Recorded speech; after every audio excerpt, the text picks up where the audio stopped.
Hi, I'm Jane. Welcome to my office. In this video, you will be learning about how to undo sending an email in Gmail. This video is for beginners. But first, let me tell you about OneConnect.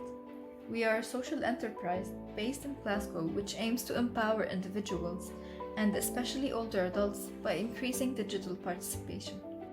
All profits from our organization go towards running our free IT classes and befriending events in the community. So subscribe to our channel to support our cause and get notified when we release more helpful videos. It happens to all of us. You click send, then you realize you've made a mistake. Maybe it was just a spelling error, or maybe you hit reply all by accident.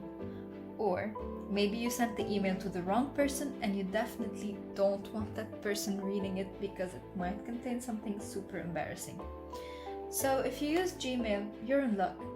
Gmail has recently introduced a feature that lets you unsend any email up to 30 seconds after you've sent it. This feature, called Undo Send, must be turned on before you can use it.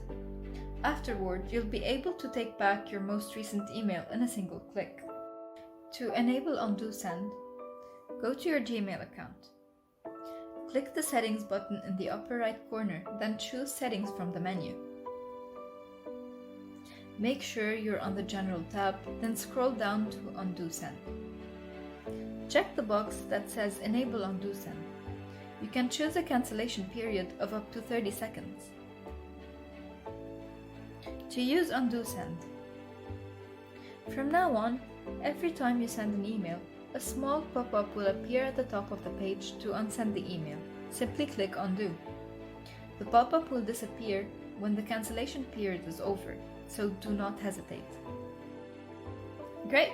So now that you've learned about unsending an email, why not check out our other videos to learn more?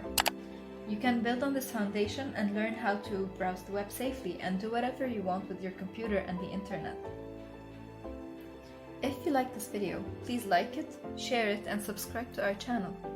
Got any question or suggestion? What do you want to learn, and what tips will be valuable to you? Please leave a comment below. So if you need any help with your computer or internet skills, please feel free to contact us.